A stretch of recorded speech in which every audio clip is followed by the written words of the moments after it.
So, somo letu, kwa kuwa sasa uko kanisani, tulisema wiki hii tutaanza kuangazia attitudes of a good member of a local church, tabia njema za mshirika wa kanisa la mahali, au tuseme mwenendo wa mshirika katika kanisa la mahali. Amen. Namna anavyopaswa kuwa.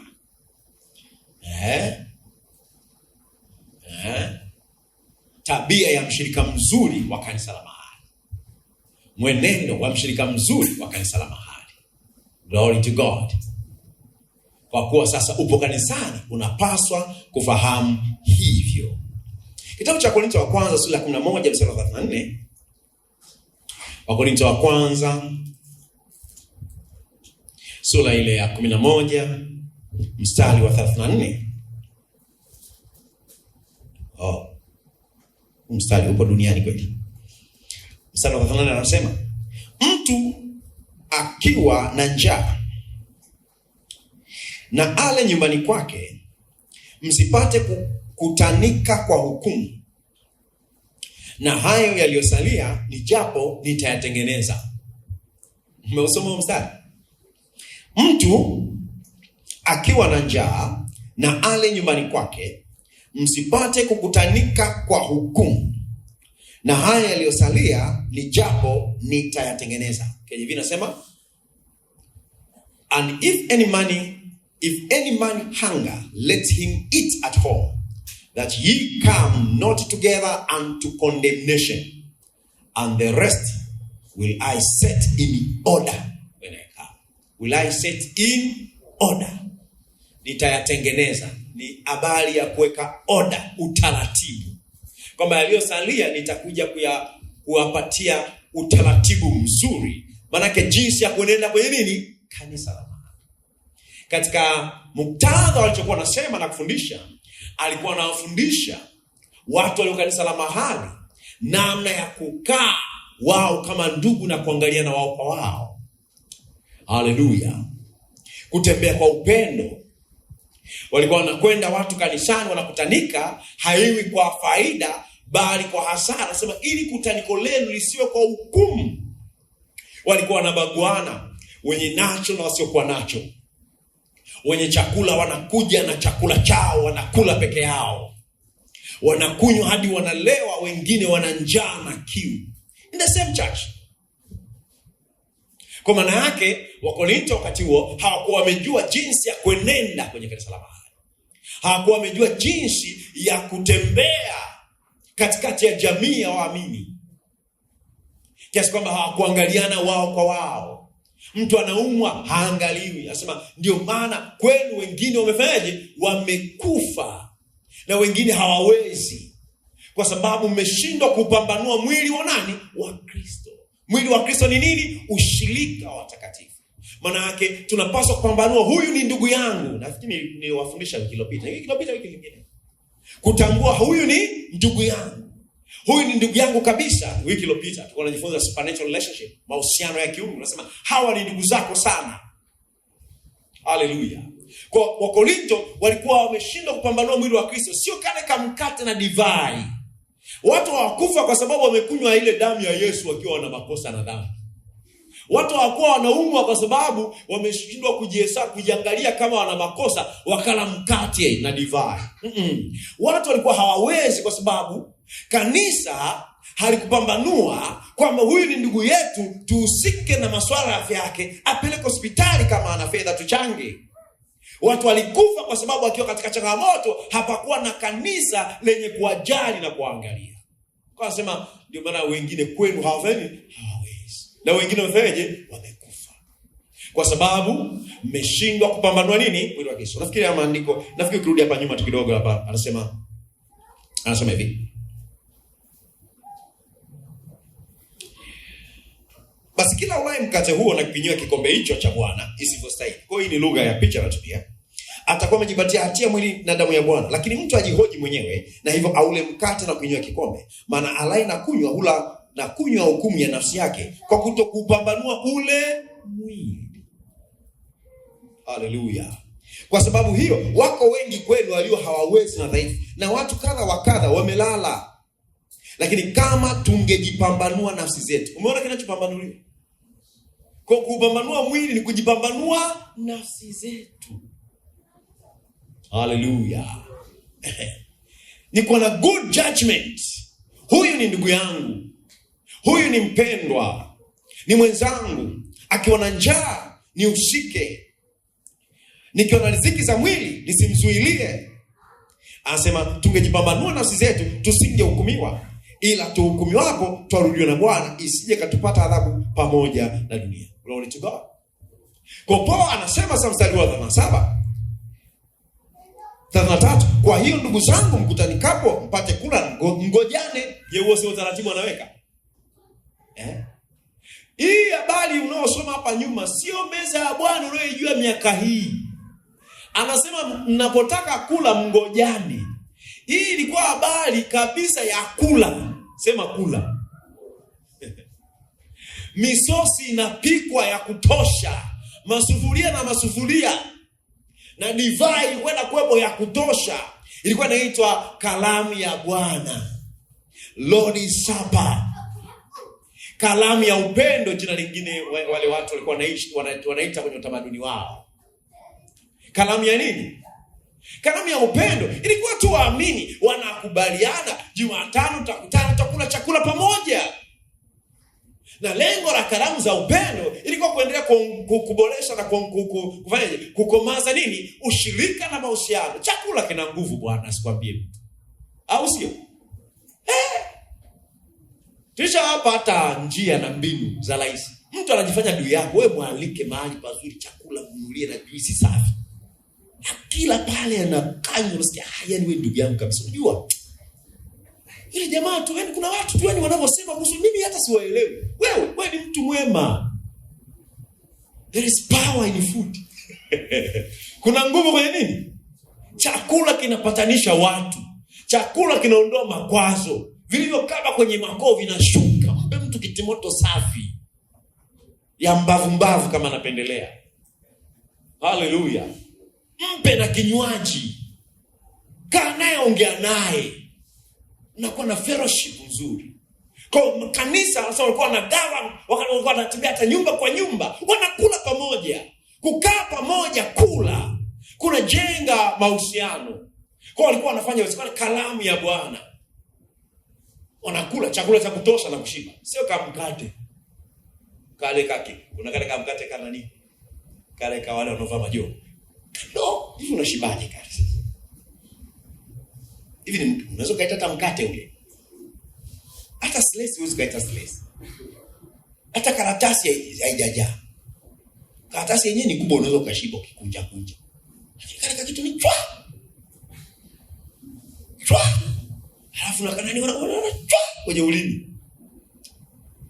Kwa hizi kwa kalamu ambapo watu wanakuja kabisa na chakula cha nini? Cha kutosha. Wanakula pale. Wanasema wengine wameshiba, wengine wana nini? Wengine wamekunywa mpaka wamelewa, wengine walibaguana, walitengana pale. Kwa anawafundisha namna ya kuenenda. Anasema kwa hiyo mjapo ndugu mtanikapo mpate kula, mngojane. Mtu akiwa na njaa, kama unaona sio una njaa na una haraka, kula nyumbani kwako. Ila nyumbani mwa Bwana tukae pamoja. Anawafundisha. Anasema na hali nyumbani msipate kukutanika wa hukumu, na haya yaliyosalia ni japo nitatengeneza. So kimsingi alikuwa anafundisha attitudes za good member kwenye local church. Hallelujah. Mstari 40 sura ya 14. Mstari 40 sura ya 14. Anasema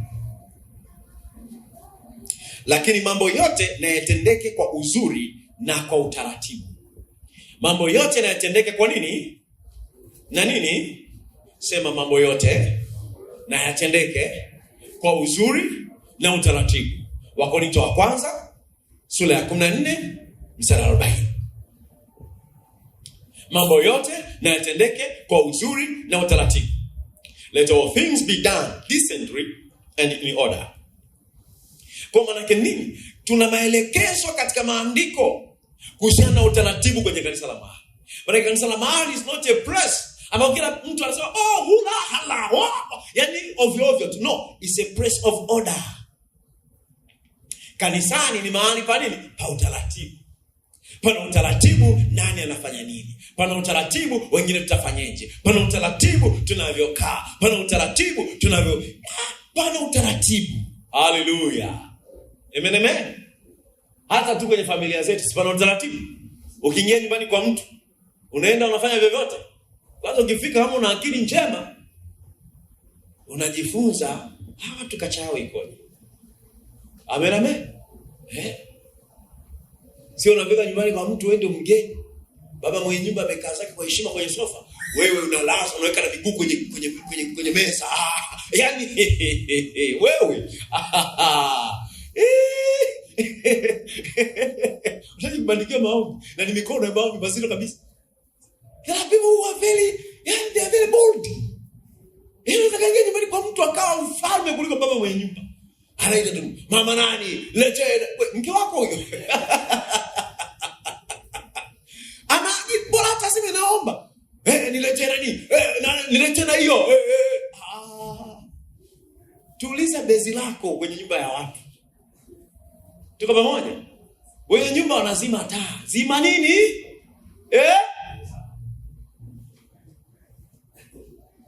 Mimi kwetu tunachaga taa mpaka asubuhi. Sio kwenu. Hapo sio kwenu sasa. Wewe mtu mmoja duniani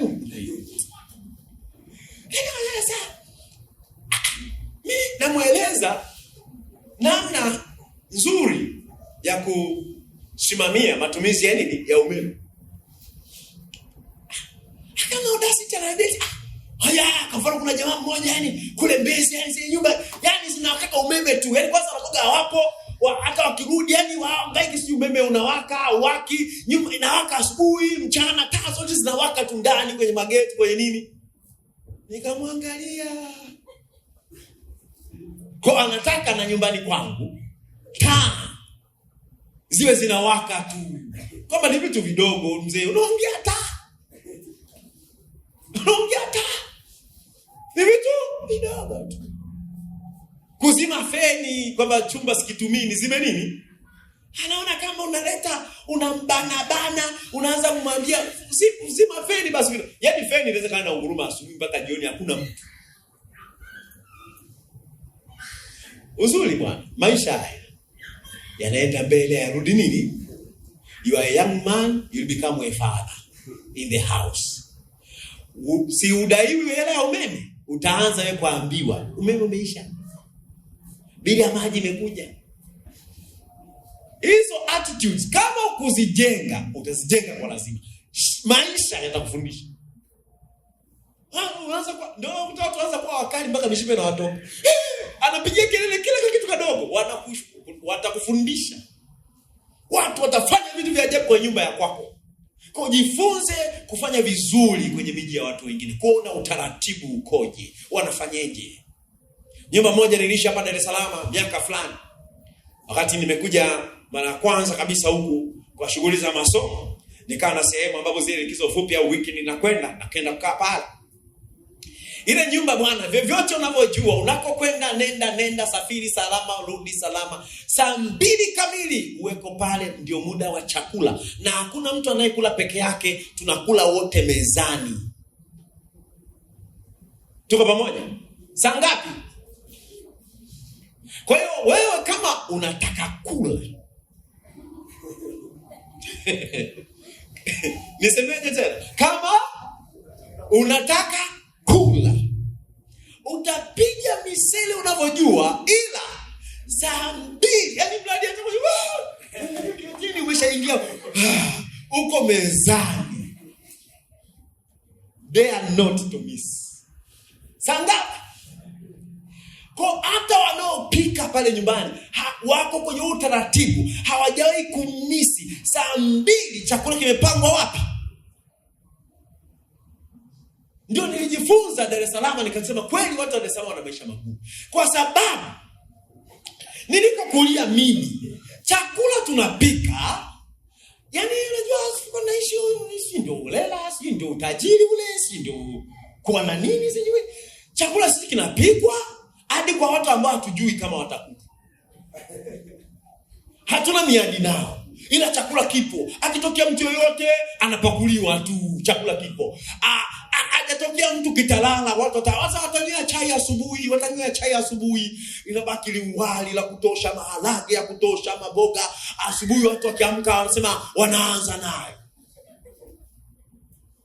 Pale ndio nilijifunza watu kinapikwa chakula kwa hesabu iliyonyooka na kupimwa kama rula. Tuko watu 5, yani mchele ni kama unahesabiwa kwa punje. Yani ukichukua mwingi kuna mtu anamiss. Somebody is missing food. Mimi nakwambia nilijifunza nikasema nililaani. Kwa nini kwenye maisha yangu nilijizoeza kula chakula mpaka unaona umekula.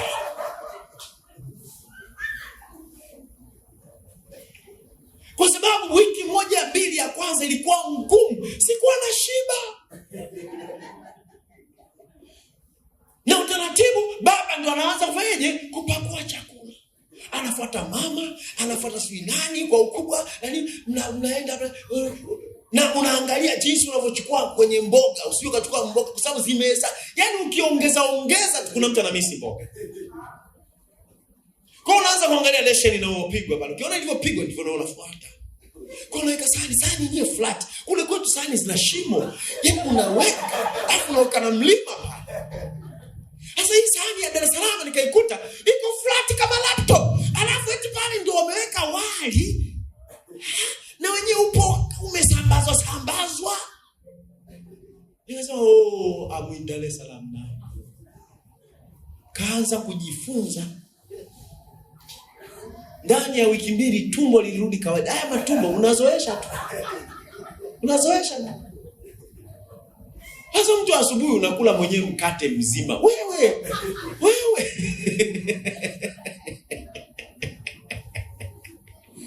Na tumbo linatanuka tu. Likiona unapenda linatanuka.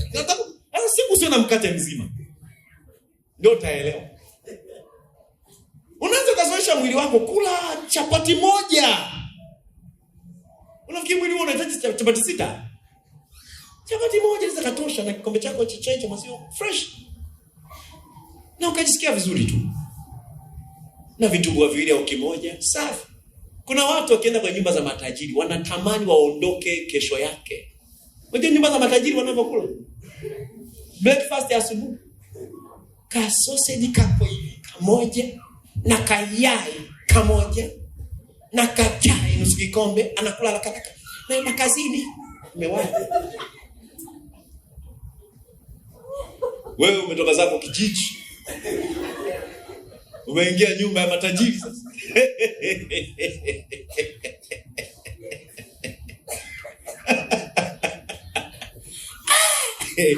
Unasema hata nyua.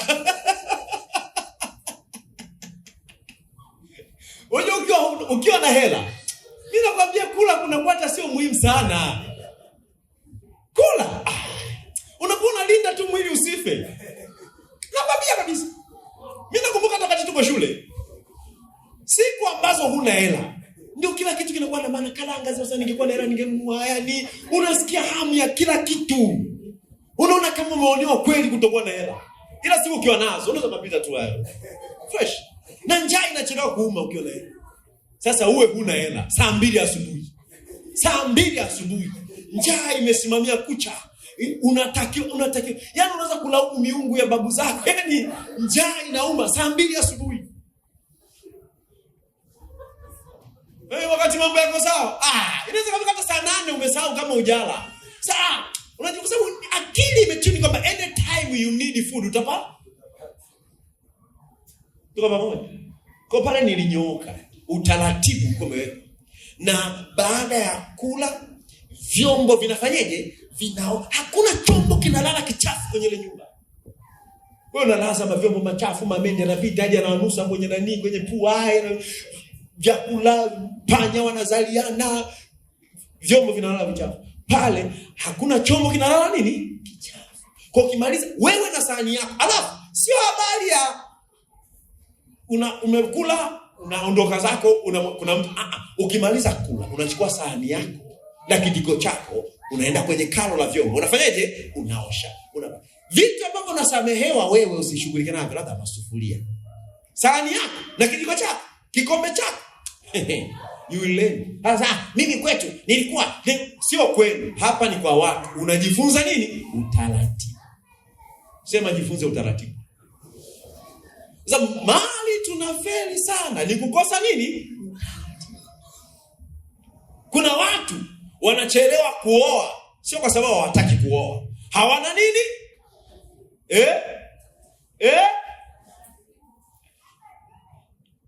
Jifunze kuwa na utaratibu. Kuna vitu zinafanya mambo yanakuwa mepesi zaidi. Utaratibu. Na kuna utaratibu. Glory to God. Kwa nilinyooshwa vizuri, nikanafika kwa wakati. Sababu nategemea msosi pale. Nakula, nachukua sahani yangu, naenda kuosha. Nakaa vizuri. Na akisha naangalia utaratibu, naenda chumbani. Ulikuwa hauwezi kaona kaa chumbani wakati watu wako sebuleni. Yaani watu wako sebuleni, wewe umekaa zako chumbani. Unatumia taa nyingi kwenye nyumba. Kwa hiyo tuko sebuleni, tunakaa sebuleni. Taa inawaka ni ya wapi? Kule chumbani wote mmezima. Ukifika wakati wa kwenda kulala ndio kile sasa unaenda chumbani, unawasha taa yako, na seti vizuri na nini na nini, wakati kulala unazima taa. Wanakusamea feni tu usiku kwa sababu Dar es Salaam ni joto. Sema utaratibu. Kwa nyumbani kwako utakuwa na utaratibu wako. Na kwa watu wana utaratibu. Nenda ukafuate nini? Wanaamka alfajiri kuchota maji. Na wewe amka tu. Kachote maji. Kachote maji. Sasa sisi kwetu hatujazoea. Kweli. Hapa sio kweli. Kwa kwenye nyumba ya Mungu pia pana utaratibu. Namna mambo yanafanyika. Unasema na nani kuhusu jambo lako? Tujifunza katika siku zilizopita kutambua viongozi waliowekwa mbele yako. Hii concern, hii habari niipeleke kwa nani? Unajifunza tu tamaduni ya kawaida kwamba si kila mtu ndio akupokea habari yoyote. Hii habari iende kwa fulani. Na unaifikisha hapa. Na hii habari ni ya kwangu. Nimemweleza kiongozi, sio ya kusema tena pengine. Unajifunza tu ni mambo madogo madogo tu ya kawaida. Kimsingi ni common sense. Sasa kwa sababu duniani hakuna common sense, inabidi kanisa lifundishe common sense by the word of God. Sasa sio kila information inakuwa kwa kila mtu. Hapana. Haiko hivyo. Kuna na order. Hallelujah. Sasa mambo yote yatendeke kwa uzuri na nini? Na utaratibu. Kwa tuna maelekezo katika Biblia ya utaratibu. Namna waamini wanapaswa kujiendesha au kuenenda katika kanisa la mahali. Na Paulo anasema kwa Timotheo wa kwanza 3:14. Timotheo wa kwanza 3:14 anasema, na kuandikia hayo nikitaraji kuja kwako hivi karibu.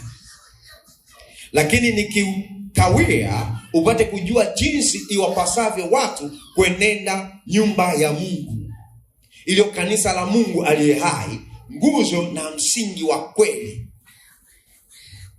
Hivi umefika hapo? Umesoma pamoja na mimi? Turudie wote pamoja mstari wa 14. 1, 2, 3. Na kuandikia haya nikitaraji kuja kwako hivi karibu. Lakini nikikawia upate kujua jinsi wapasavyo watu kuenenda katika nyumba ya Mungu, iliyo kanisa la Mungu aliye hai, nguzo na msingi wa kweli. Jinsi wapasavyo watu kuenenda katika nyumba ya Mungu. Inaitwa nyumba ya Mungu, nguzo na msingi wa kweli. Manake the church is the pillar and ground of truth. Kanisa ni mahali, ni nguzo na msingi wa kweli. Kwa ni mahali pana utaratibu, jinsi wapasavyo watu kuenenda. Hallelujah. Jinsi wapasavyo watu kuenenda. Hallelujah. Kwa kuna mambo wanaanza kwa nia moja. Ukisoma kwenye yote ya Matendo ya Mitume, asema nao walikuwepo pamoja kwa nia moja wakiomba. Kwa maana yake wana akodi, watu wanaomba, wote tunafanyaje? Sawa hapa kanisa limesimama linaomba. Wewe ndio uko zako pale nyuma, umeshika Biblia yako unakula pale Waamuzi 5. Yaani muda wa maombi unasoma Biblia. Huo ni utaratibu. Unafanya jambo zuri ndio, lakini linakuwa baya kwa sababu ni nje na nini? Sio wakati wake. Watu tumekaa hivi tunajifunza, wewe unakuwa hapo nyuma unaimba, "Oh haleluya, haleluya kwa Bwana." Sasa nini? Niko kanisani naimba. Kuna namna ya kuenenda.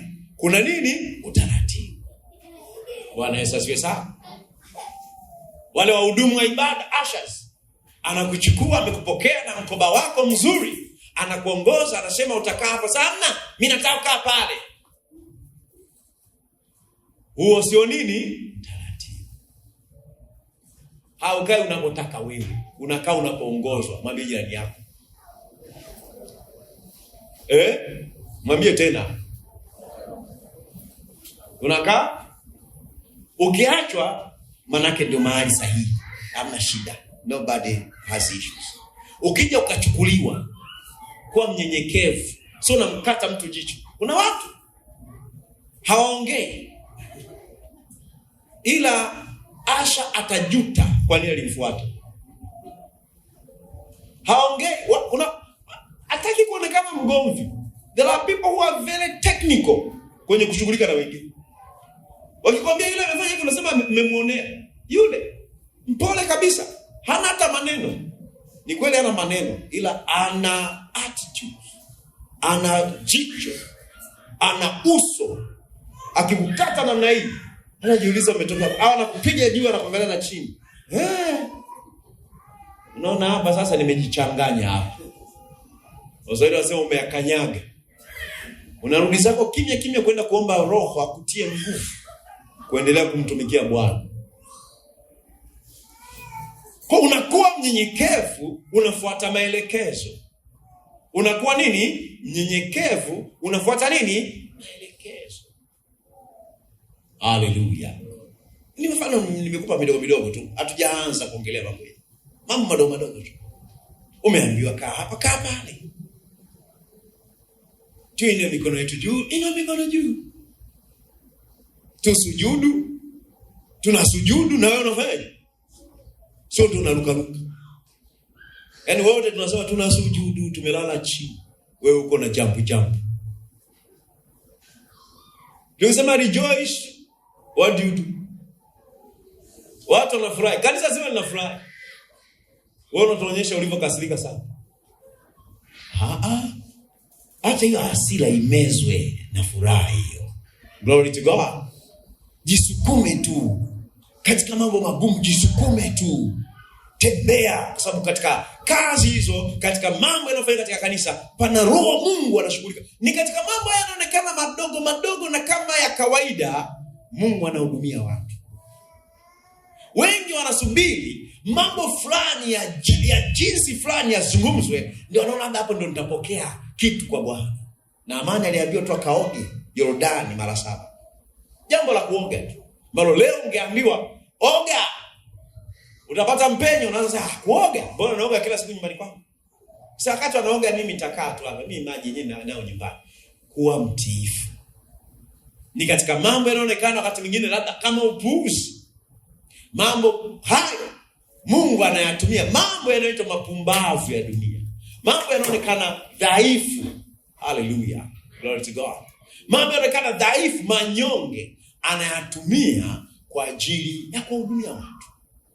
Hallelujah. Tuko pamoja watakatifu? Amen. Kwa nyumbani kwa Mungu kuna nini? Utaratibu. Order. Hallelujah. Don't mind that thing, please. Wala haiendi kwa. Kwani kuna shida? Hakuna shida. Amen. Hakuna nini? Hakuna kinachoharibika. Tulia hapo, itatungoja. Glory to God. Na hii naona ikawa imependeza vizuri zaidi kuliko ilivyokuwa mwanzo. So, nyumbani kwa Bwana, utaratibu. jinsi wapasavyo watu kuenenda. Hivi mnajua hata kuvaa ni order? Mnajua?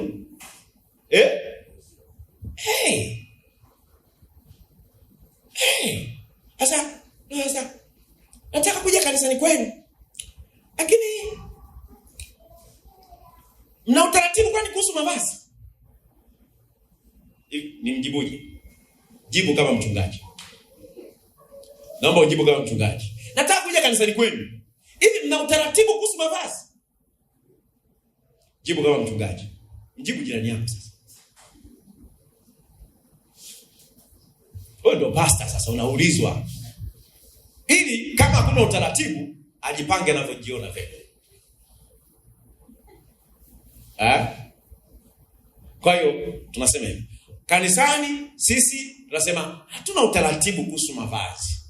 Ama utaratibu dunia hii watu watakushangaza. Watu wanaweza kuja na bikini hapa na sema mmesema hakuna utaratibu, hatufungwi, tuokolewa kwa neema, kwa imani ambayo kutokana na nafsi zetu ni zawadi ya Mungu, kipawa chake, wala si kwa matendo na mavazi. Mtu awe yote asije akajisifu. Mungu anaangalia moyo. Kwa nini uongo sasa jamani? Ila sisi tunaangalia nini? Hapa katikati yetu kuna Mungu na nani? Mbona Mungu yuko sauti? Kuna Mungu na nani? Mungu hana shida. Ndio maana wewe unaoga, unaimba nyimbo za utukufu ukiwa uchi na roho anashuka. Wala hakuna shida. Mungu hajai kuogopa watu wakiwa uchi. Hakimbii. Hana tatizo. No issues. Ila hakuna tatizo. Lakini ndio maana hautoki uchi kwenda sokoni. Si ndio Manake kwenye jamii tu tuna utaratibu. Namna gani tunabipresent mbele za nini? Sasa nikuulize. Kama tu kwenye jamii tuna utaratibu, namna gani tunapresent ourselves before people? What more of a house of God? Je, si zaidi sana nyumba ya? Je, si zaidi sana nyumba ya Mungu? Hebu sema ni nyumba ya Mungu. Ni mahali patakatifu. A church is a holy ground. Ni mahali patakatifu, sio kwa sababu mahali hapo pamejengwa na simenti ya kipekee. Ni mahali patakatifu kwa sababu panafanyika mambo maalum kwa ajili ya Mungu. Amen, amen. Ni kusanyiko maalum, lina mambo maalum. Takatifu maana yake iliyo maalum, iliyotengwa. Sio kitu cha kawaida cha duniani, ni tofauti. Tuna vitendo vilivyotofautishwa vinafanyika mahali hapa. Tuna kusanyiko lililotofautishwa linakusanyika mahali hapa. So it makes this place a holy ground. Inafanya mahali hapa kwa patakatifu. Kwa hiyo namna yetu, kukaa kwetu, kuenenda kwetu ni kwa tofauti. Amen, amen. Bungeni watu wanakwenda hawaingii vyovyote, unachukuliwa, unapelekwa nje. Kwanza hata ile geti lenyewe utaingia. Unasema mimi ni msela, nimechaguliwa na watu wangu, mimi nitavaa kisela, watu nao wasilisha ni wasela. Anakuambia msela utakuwa msela kule. Hapa utavaa kwa utaratibu.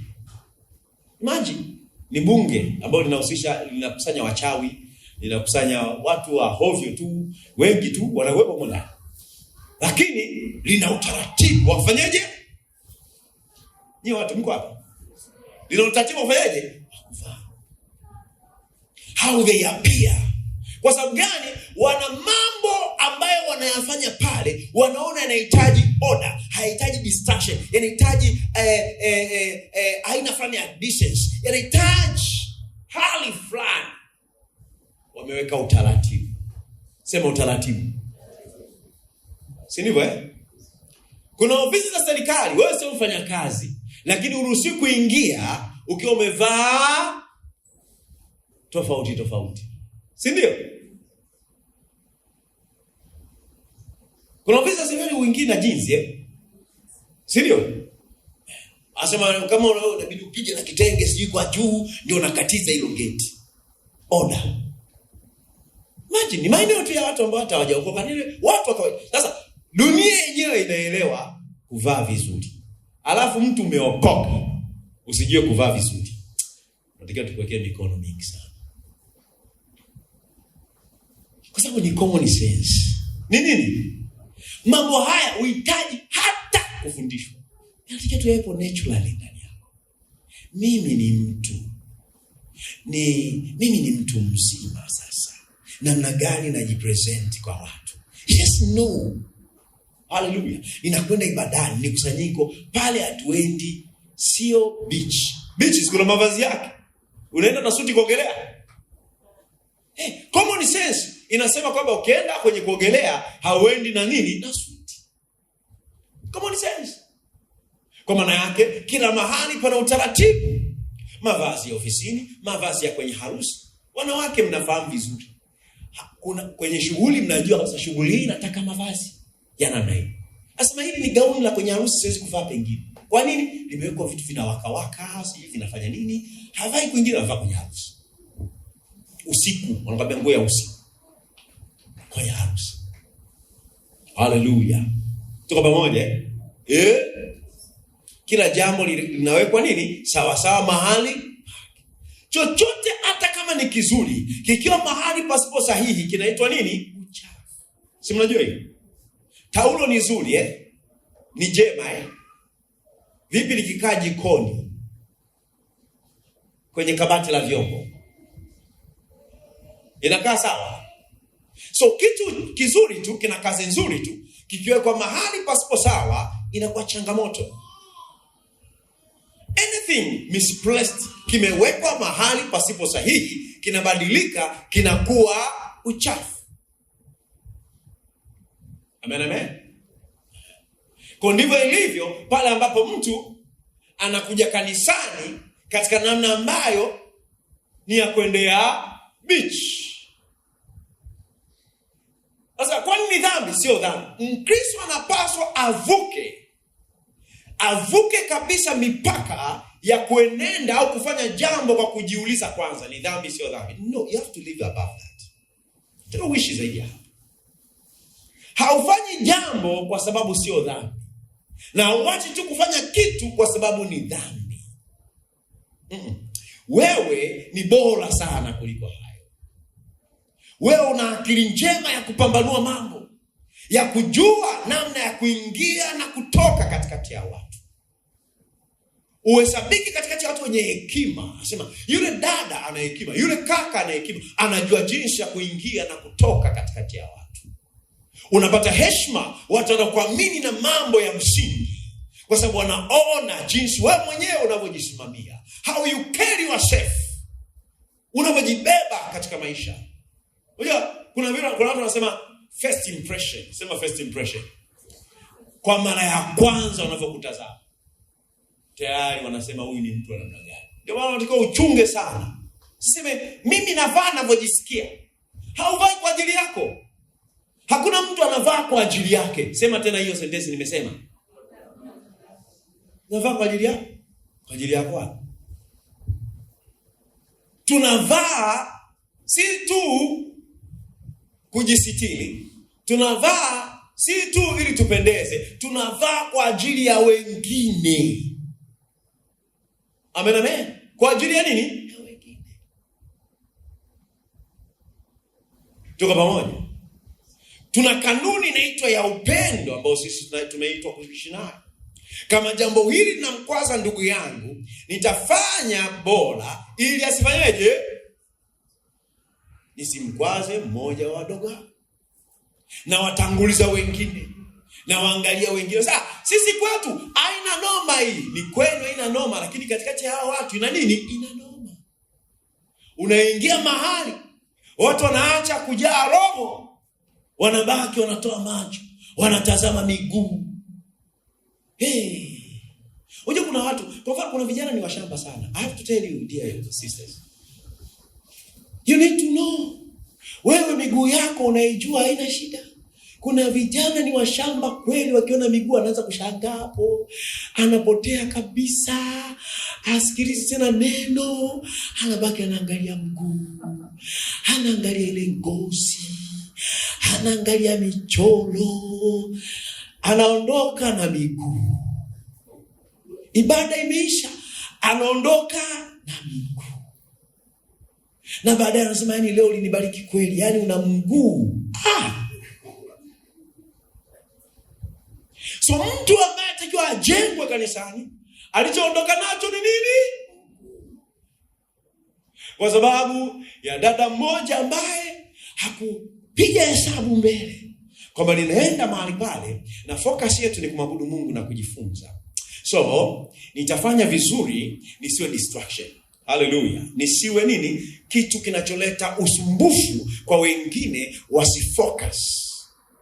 Tunachukuliana hivyo. Sasa ni madhaifu, of course. Tunasema mvua inaponyesha, changamoto sio mvua, ni bati linalovuja. Ni kweli. Lakini wewe kama ni mvua na ni binadamu, maana mvua haina macho, na wewe ni mtu. Ni kweli kabisa kwamba kuna watu wengine ni dhaifu katika akili zao tu. Anaacha kufocus na mambo ya msingi, anafocus na mambo yasiyo nini? Lakini unaweza kumsaidia huyo. Kwa sababu wote tunataka undugu akue kiroho. Wote tunataka undugu kwenye ibada afanyaje? Apokee. Glory to God. Now, hii si kufanya mtu awe mtumwa katika mavazi yake. Ni common sense katika mambo ya kawaida bila mzigo wowote. Kwa maana ya kwamba tunafahamu kabisa unaweza ukapendeza vizuri na conditions. Amen.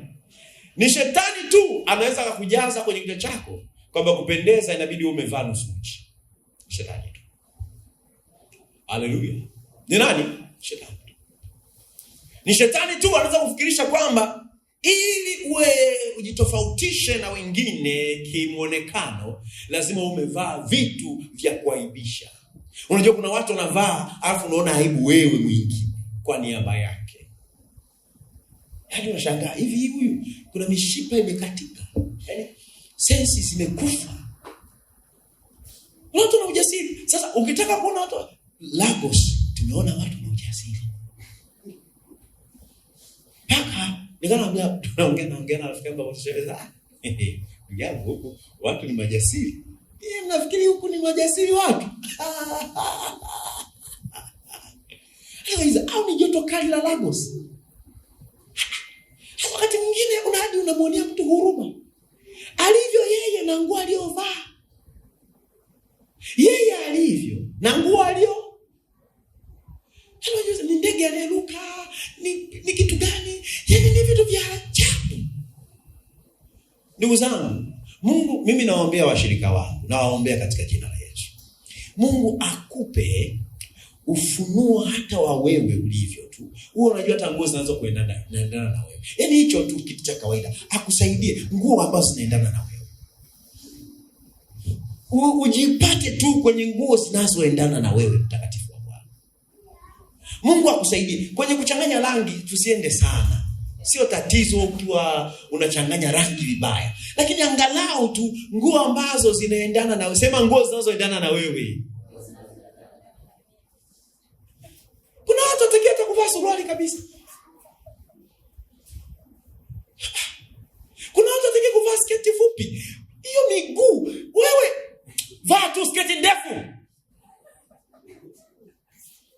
Hilo ni neno la maarifa nimekupa. Mtu unajua, Mungu akujalie ufunuo kuhusu wewe mwenyewe. Usiombe watu kazi, tutamwambieje sasa? Tutaanzaje? Atajisikia vibaya. Tutaanzaje kumwambia kwamba yeye basi awe anajitahidi kuvaa hivi kidogo? Mtu ana mwili wako wa utukufu kabisa Mungu amekupa. Mtu amepewa mwili wa utukufu wa aina fulani. Anavaa suruali amechomekea, ujasiri ndio unachomekea hiyo suruali. Na kamwili unaanza kutembea kama wewe kavae gauni.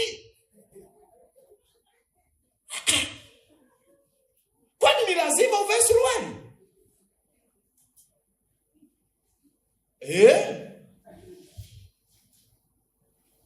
Is it a must? Na wauliza, unajua ni fashion mjini. Kwa hiyo unabeba chochote tu. Unatupia tu. Wengine wamejaliwa maumbo bwana. Maumbo. Alafu anaenda kuvaa nguo ambazo unatafuta nini? Ukibakwa uanze kupiga kelele. Mkristo ana common sense. Hebu sema common sense. Tena supernatural sense. Not only common, supernatural what? Sense. You need, unakuwa tuna self awareness yako. Mungu akujalie maarifa haya kwa kweli ya kwako tu, ya wewe mwenyewe, kuwa na ufunuo kuhusu wewe mwenyewe. Kama no, akanati hii siwezi kuvaa. Hii inakupendeza wewe lakini mimi hapana. Hii ni okay kwako lakini mimi, sababu sometimes marafiki wanakujaza. Tuna wanawake wanajazana. Yaani piga tu hiki kitu. Ndio fashion, piga tu hiki kitu. Wewe kajiangalie mwenyewe kwenye kioo. Je, unajikubali mwenyewe kujipresent namna hiyo? Kwa sababu unavyojiwasilisha ndivyo tunavyokutambua. Niliwaambia kuhusu first impression, muonekano wa kwanza. Kuna watu wamepoteza hata madili ya maana mjini kwa kuvaa ovyo ovyo. Kuvaa ovyo ovyo.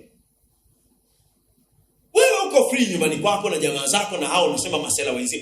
Umeitwa kwenye kikao cha maana. Kuwa na nini? Na akili. Tafuta nguo unaojua kabisa this is the best I have in my wardrobe. Kwenye kabati langu hii ndio bora, ninaweza nikatokea nikaonekana mtu serious. Toja sasa nitafanyaje na sisi kuna mmoja alimfanyia interview kwenye nini online yani kule kwa naita Skype tu. Hata Zoom hizi au nini. Sitakuwa na video, si ndio? Afanya akachukua suruali. Unafahamu suruali? Suruali unajua? Suruali akaiweka hapa hivi. Miguu ile akaipishanisha hapa hivi. Kwa lile kiuno cha suruali kiko kwa mgongoni. Hapa miguu imepiga hivi na hivi. Alafu amekaa pale. Kwa amevaa shati lake, alafu ile shati ndo ameweka tai. Alafu ndo amepishanisha hivi. Kwa hiyo wale kula anaona amevaa suti. Hiyo ni life hack tumekupa. Safi, kajaribu uone, unatokea kama unapiga passport. Kama unataka kupiga mwili mzima utakushtukia. Passport unapiga vizuri hiyo style. Mabega anakuwa yamekishatumwa yaonekane vitu na nisana mpaka huko. Jamaa akapiga pale interview, akashinda kazi. Anaonekana ni mtu nini? Anajielewa. Asikudanganye mtu. Ulimwengu na namna una define mambo. Ulimwengu waangalia rohoni, wanakuangalia usoni, wanakuangalia miguuni, wanaangalia ulivyokuja. Wengine wana define kama una akili kwa ulivyovaa. Be smart. Tuko pamoja? Sasa mimi ni mtu huru. I'm a free spirit. Huru in Christ. Wewe ni huru ndani ya Kristo, sio huru duniani. Huko duniani kuna utaratibu unatembea nao. Unanielewa ndugu zangu? Wewe mwenyewe ukiwa boss, mtu anaingia ovyo ovyo tu hayuko, mwingine amekuja decent. Nani unampa kazi? Kwa sababu lazima wote tuko duniani, tunajua mambo yanavyohukumiwa. Kwa hiyo usiweke kikwazo kwa mwenendo wako mwenyewe usiotumia nini? Akili. Usiweke kikwazo. Ni sana vile ambavyo watu wana comment online. Watu wengi wanapoteza nafasi kwa kuandika vitu ovyo ovyo wapi? Mitandaoni. Ulimwengu wa sasa, kwanza internet haisahau. Alafu ulimwengu wa sasa, watu wanaoajiri, they go through your profile. Wanaangalia, wanapitia, wanasema unaitwa nani fulani? Wanapitia kwenye mitandao. Una comment nini? Wanapitia kwenye kurasa mbalimbali. Shangaa wewe unaandika vitu vya ovyo ovyo tu. Unashangaa tumepoteza kazi ya maana kwa kile ambacho umekuwa unakomea. Huko mtandao, sio mtandao. Muamini, present yourself well everywhere. Jiwasilishe vizuri kila. Rudia hiyo sentence. Jiwasilishe vizuri kila nini? Be vigilant. Kesha kila sehemu, jibebe vizuri kama muamini. Usiwe muamini kanisani, mtaani, mafia, bandidu. Muamini kanisani, muamini njiani, muamini nyumbani, muamini kazini, muamini chuoni, muamini everywhere. Nuru yako iangaze. Sema nuru yangu inaangaza. Mtandaoni bado wewe ni Mkristo tena mshirika. Na kule mtandaoni mimi bado ni mchungaji wako. Sema mchungaji ni kanisani. Hadi kule mtandaoni mimi ni nani? Sema tena. Nikikuta umeposti ujinga nikwambia shusha, unafanyaje? Alafu usirudie. Ananifuatilia hadi kwenye akaunti zangu, ndio tufuatilie wapi? Yaani anaangalia hadi status zangu, ananiambia nitoe. I'm your pastor. Tuko pamoja? Wewe ni Mkristo kila sehemu. Lazima ujue jinsi ya kuenenda. Kwenye nyumba ya Mungu, ujue jinsi ya kuenenda. Kwenye maisha yako kwa kawaida, ujue jinsi ya kuenenda. How you carry yourself. Unajibeba, unajichukua. Common sense. Amen. Common sense. Kwa mavazi yanamata. Nimesemaje? Mavazi yanamata. Na unajua kwenye habari ya mavazi bwana? Hata kama kwenye hiyo mavazi. Yaani unaweza ukawa na shati lako moja au mawili na suruali moja au mbili na ukawa msafi. Unaonekana decent. Kitu ambacho sisi tujifunza tukiwa wadogo ilikuwa kwamba nguo zako hata kama ni mbili zifue, zinyoshe. Kwa wakati kwenye maisha yangu mimi ambapo nilikuwa nafua suruali usiku, naamka asubuhi na inyoosha, bado ina unyevunyevu, unafanyaje? Inyoosha. Tuko na vaa suruali za vitambaa, unapiga panga vinyoka hivi afu unachomekea na tai ndefu ile la kinjilisti na ninginia mpaka hapa. Na tulikuwa smart every time. Tuko pamoja? Lakini nguo ni chache. Kwa kuwa na nguo chache kumaanisha usiwe nini? Smart. Ile shati lako moja umenyosha vizuri. Hizo blouse zako kadhaa unaziweka katika nadhifu. Unavaa. You can appear decent every time. Vizuri. Na nguo chache. Unataka nguo ngapi? Mimi sasa narudiaje? Rudia ni za kwako. Ni za nani? Ni ishara ni za kwako unaporudia. Sasa arudie nani? Nguo ni yako, arudie nani? Hizo nyoosha vizuri, vaa vizuri, nenda kanisani. So how do we tunapokwenda kanisani? We do our best. Amen. Yaani ile ni bora ndio na. Kwa hiyo tunaenda kwenye kusanyiko bora, tumevaa ilivyo bora. Bora ya kwako.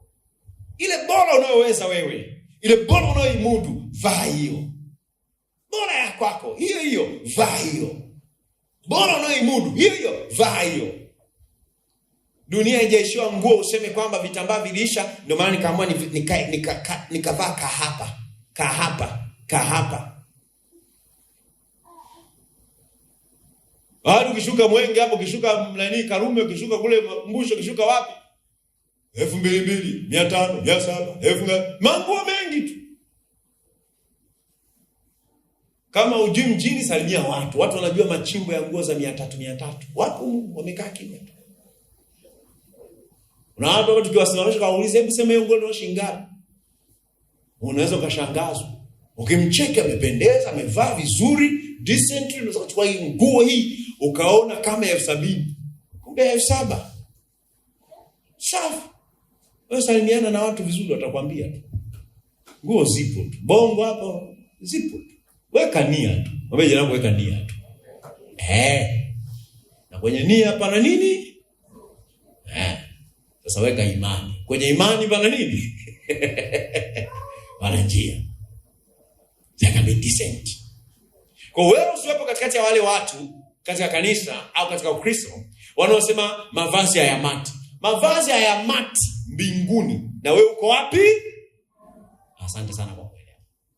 Duniani mavazi yanafanyaje? Unaenda kwenye injili useme mimi unajua napenda mimi ungeniuliza napenda kuvaa nini? Brother and sister. Uelewe tu. Mambo mengine tunafanya kwa sababu ya nini? Kristo na kazi yake. Na ndio maana ya huduma na kujitoa kwa ajili ya wengine. Kila mtu akisema afanye anachotaka, unafikiri chachi itakuwa chachi? Everybody do whatever you feel you feel. Do what you feel. It's a free church. Free church. Free church. Free in Christ. Free in Christ. Free church. Everybody free. Unakuja unaweza kaja na blauzia free. Unaweza kaja na kanda mbili free. Unaweza kaja na bukta free. Unaweza It is not free. Ni katika nini? Utaratibu. Glory to God. Hiyo sio dini, ni common sense. A supernatural sense. That you carry yourself in decency. Nenda mwaka mmoja kuhubiri Pemba. Kwa 2006. Mwaka 2006, yes. Nenda Pemba. Wanawake wote tulioenda nao, wadada, walivaa baibui. Walivaa vizuri Kiislamu. Labda ndio naelewa hiyo. Wakawa wanaenda kuhubiri injili kwenye zile nyumba. Kwa sababu mazingira yanataka hivyo. Wakaacha furaha zao za kupiga suruali zao kwa uhuru. Njema tu, suruali zao njema, wakapiga ile baibui. Siku hizi mnaita kuna manini habaya, sijui habaya. Tanzania hawaheshimu mambo bwana. Habaya miaka wanaitwa inaita habaya. Na ndoa zinavunjika kwa sababu watu hawajanunuliwa habaya. Things can escalate. Habaya. So wanapiga vile vitu, wanaenda kuhubiri nini? Injili. Ni kwa ajili ya Kristo. Hebu sema kwa ajili ya Kristo. Kwa kuna mambo na gharama tunazifanya kwa ajili ya nani? Ya Kristo. Ndio maana kujitwika msalaba wako umfuate. Sio habari unafanya kwamba ili uende mbinguni. No, mavazi ya kupeleke mbinguni. Amen. Ni kwa ajili ya kufanya injili ipate nini? Mpenyo. Isiwe kwazo mavazi yako mwingine kukusikia. Kama binti yangu mmoja alikuwa anahubiri, alikuwa anaenda kuhubiri mahali fulani, akasema wewe akamsema alikuwa anaweka wei, ananyoa afa anapiga wei, wakampiga maneno. Ilibidi afanye nywele zikue na asizikate ili injili yake isifanye. This is really. Sasa tunahubiri katikati ya watu ambao wana mtazamo. Sema wana mtazamo. Kwa kama unaenda unajipresent namna ambayo ni ya kukataliwa, wewe sasa unataka nini hapo sasa? Kwa unatafuta kuwini mioyo yao. Unatafuta kuona utakavyofanya injili yako na muonekano wako usiwe kikwazo kwa wao kupokea injili. Glory to Jesus. Menda kwa Masai kule ndani, unataka uvae lubega, vaa Kimasai. Kwani ni siku ngapi unakufa? Piga Kimasai pale, piga injili, kimaliza lukia majinzi yako. Fresh. Hallelujah. Umeenda sijui wapi Somalia. Wewe Somalia unataka kuhubiri Somalia, unavaa piga afu unabadilisha na msemo. Shehe, ongea namna. Kama ukienda Zambia, ongea na Zanzibar, ongea Kizanzibari. Yahe, naweza kupata nafasi ya kuongea na Yahe kaa kitako hapa, nataka kusema na habari ya Yesu Yahe. Basi huyu Yesu akaja kafa kwa ajili ya dhambi zetu Yahe. Inshallah nitakuja jioni kusema tena maneno haya. Ili wapate. Hallelujah. Hapo naenda pale. Hallelujah. Wanaanza kuona. Jioni ya leo nenda kaseme Tabora hayo mambo. Tuko pamoja? You have to know. That's what you skills. Injili inahitaji pia wana skills. Ndio namna ya kuingia na kutoka. Wewe ni mjumbe habari njema. Kwa hiyo unajifunza mazingira yako. Sasa unajua mtu anakwambia ukiangalia kule Marekani, mbona watu wanaabudu tu Mungu? Na muulize hapa ni Marekani? Swali ni moja tu, hapa ni nini? Mwingine anaangalia movie. Watu wanadanganywa na movie. Everywhere duniani kote kuna utaratibu wa mavazi na kuna decency kwenye mavazi. Asikudanganye mtu sio Marekani, hajaenda Marekani. Akienda Marekani ataona aibu mwenyewe anayoyasema. Aende huko Amerika, aende huko Ulaya. Bado kuna mavazi ya ofisini, wanajua order and decency. Kwani maneno yenyewe decency yametokea wapi? Sawa, unajua wazungu ni free spirit. Wao unaona wako juani wanaanika miili yao huko baharini, unafikiri ndivyo wanaovaa wakienda kazini. Angalia wanavyoingia wale jamaa kazi, wamenyoka na suti tie. Yaani muda wote watu wamepiga suti. Wao ni watu wa usalama, watu ni wako wamenyoka. Kama unafanya kazi ya delivery, unategemea utafaa kama mtu wa nini? Delivery. Wewe ni IT, fundi wa mitambo na nini vitu fulani. Kuna namna decent na watu wana shida. Sasa wewe unataka ufanye mambo ya maana katikati ya jamii fulani, unaenda unavaa tofauti, unajionyesha tofauti. Watu wanaona tu kichwani haziko nini? Kwa judgment yake kwenye mambo kaza wa kaza haiwezi kuwa sawa. Wanakuhukumu hivyo. Hakurudishi simu ukifikiri kwamba ni shetani amezuia, ni wewe umezuia. Na wasemi, lakini wasema kama tumemwangalia yule anapokuja, lakini kwa jinsi hivyo cheki tu yale makucha yalivyo marefu, ameacha namna ile na zile nywele na mtindo wake wa kuvaa, sioni kama ni mtu ambaye hii nafasi anaweza kuwa na good judgment ya kufanya hilo. Una apply unakosa, unafikiria mambo mengine, kumbe muonekano wako unakuangamiza mwenyewe. Sema sitajizuia mwenyewe katika jina la Yesu. Sitajizuia mwenyewe. Mimi ni Mkristo. Nina akili njema. Haleluya. Wewe ni Mkristo? Una akili njema? Yes. Hautajizuia. Hautajikwamisha. Na usijikwamishe. Kwa sababu kwenye maisha haya kuna vitu vingi sana vinavyokupinga. Usiwe sababu ya kuongezea vingine. Amen. Kuna vikwazo vingi vinakupinga wewe. Wewe usitafute tena wewe mwenyewe tena, unaanza kuzuia maombi yako, unaanza kuzuia mipenyo yako kwa mwenendo usiofaa au kwa mdomo usio na staha au kwa maandishi mtandaoni yasiyofaa. Learn to carry yourself properly. Kama kuna kitu ambacho Mungu atupe kudesire ama kuwa na kiu na shauku nacho, ni kuona kwamba kila siku Mungu anatubadilisha maisha yetu kwa neno lake. Amen. Tusiishi Ukristo kama utaratibu tu ambao mimi ni member wa KCC, we go to church, we rejoice, we go back home. No. Kila wakati tutafute kuona kwamba our lives are changed. Maisha yetu yanabadilishwa.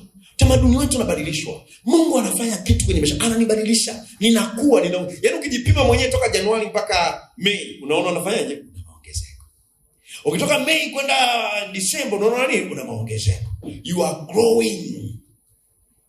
growing. Isiwepo wakati wowote niache kukua katika jina la Yesu. Usiwepo wakati wowote niache kuongezeka ufahamu katika jina la Yesu. Usiwepo wakati wowote niache kuzidi kuwa mtu bora katika jina la Yesu. Kila wakati, kila mwezi, kila mwaka niwe nabadilishwa. Neno likihubiriwa niwe nabadilishwa. Neno likifundishwa niwe nabadilishwa. Tazamo wangu unabadilishwa na neno. Mwenendo wangu unabadilishwa na neno.